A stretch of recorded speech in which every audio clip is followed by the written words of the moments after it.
రీసెంట్గా KL university విజిట్కి వచ్చిన నాక్ టీమ్ మెంబర్స్ను సిబిఐ వాళ్ళు అరెస్ట్ చేశారు. కేఎల్ మాత్రమే కాదు, వివిధ స్థానాల్లో ఉన్న నాక్ మెంబర్స్ని అరెస్ట్ చేశారు. ఈవెన్ బెంగళూరులో కూడా జరిగాయి కూడా. అయితే ఎందుకు నాక్ మెంబర్స్ని అరెస్ట్ చేశారు? ఈ వీడియోలో నాక్ పైన ఉన్న మెయిన్ అభియోగాలను తెలుసుకుందాము. హలో, అందరికీ నమస్కారం. నా పేరు కళ్యాణ్ దత్ మేడిశెట్టి. ఈ ఛానల్లో మీరు ఇంటర్నేషనల్ అఫైర్స్ మరియు కెరీర్ గైడెన్స్ సంబంధించిన వీడియోస్ను చూడవచ్చు. 1994లో యూనివర్సిటీ గ్రాంట్స్ కమిషన్ ఒక నిర్ణయానికి వచ్చింది. భారతదేశంలో ఉన్న ఉన్నత విద్యాలయాల్లో ఉన్న వసతులపైన, ఫ్యాకల్టీ పైన, అక్కడ జరిగే రీసెర్చ్ పైన ఒక రిపోర్ట్ లాగా ఇస్తూ ప్రజలకు కూడా ప్రతి యూనివర్సిటీ గురించి ఇన్ఫర్మేషన్ని అందేలాగా ఒక స్టేటస్ ఇవ్వాలని నిర్ణయించుకుంది. అప్పటి నుంచి ఈ నాక్ పనిచేయడం మొదలుపెట్టింది. నాక్ ఎలా పనిచేస్తుందో ఒకసారి తెలుసుకుందాం.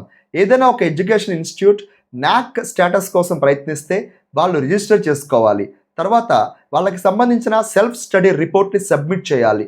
నెక్స్ట్ డేటా వెరిఫికేషన్ జరుగుతుంది. తర్వాత స్టూడెంట్ సాటిస్ఫాక్షన్ సర్వే ఒకటి చేస్తారు. ఇవి జరిగిన తర్వాత టీమ్ విజిట్ వస్తుంది.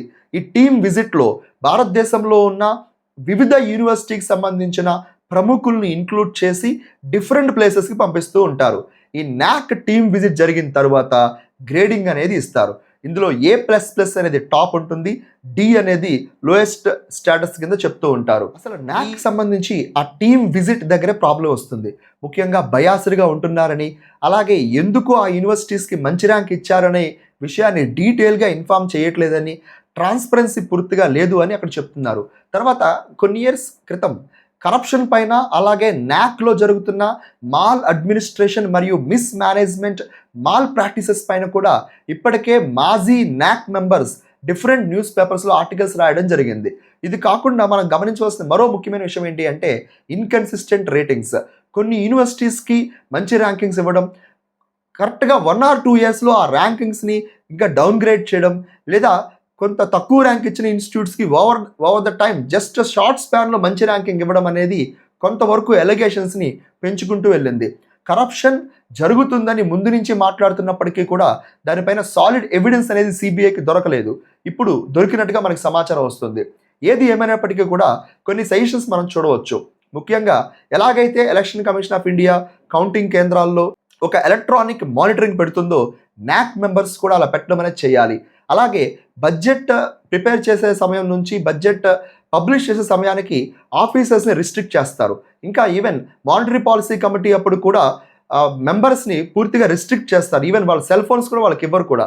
నాక్ మెంబర్స్ని కూడా అలాగే పర్యవేక్షించాలి. ఎందుకంటే వాళ్ళు చేస్తున్న పని ఒక కాలేజ్ మంచిదా చెడ్డదా అని చెప్పే ఒక ఇంపార్టెంట్ టాస్క్. ఈ టాస్క్ సంబంధించి వాళ్ళు చాలా నిబద్ధతతో పనిచేయాలి. ఇంకా నా సజెషన్లో ఏంటి అంటే మంచి ఇండిపెండెంట్ బాడీని ఒకటి క్రియేట్ చేసుకుని అందులో పబ్లిక్ సర్వెంట్లో చాలా వరకు ఎక్సెప్షనల్గా ఉన్న క్యాండిడేట్స్ని, ఇన్ఫ్యాక్ట్ జ్యుడిషియరీ మెంబర్స్ని కూడా మనం యాడ్ చేసుకోవచ్చు. అంతర్జాతీయంగా పరిశీలిస్తే కనుక అమెరికా, UK, ఆస్ట్రేలియా పూర్తిగా ఇండిపెండెంట్ మెంబర్స్ని మెయింటైన్ చేస్తున్నారు. అయితే ఇండియా మాత్రం UGC కంట్రోల్లో ఉన్న మెంబర్స్ని పంపించడం అనేది జరుగుతుంది. సో ఏది ఏమైనప్పటికీ కూడా తగిన మార్పులు తీసుకుని ప్రజల్లో నాక్ పైన ఉన్న నమ్మకాన్ని పెంచాల్సిన బాధ్యత ప్రభుత్వం మీదే ఉంటుంది.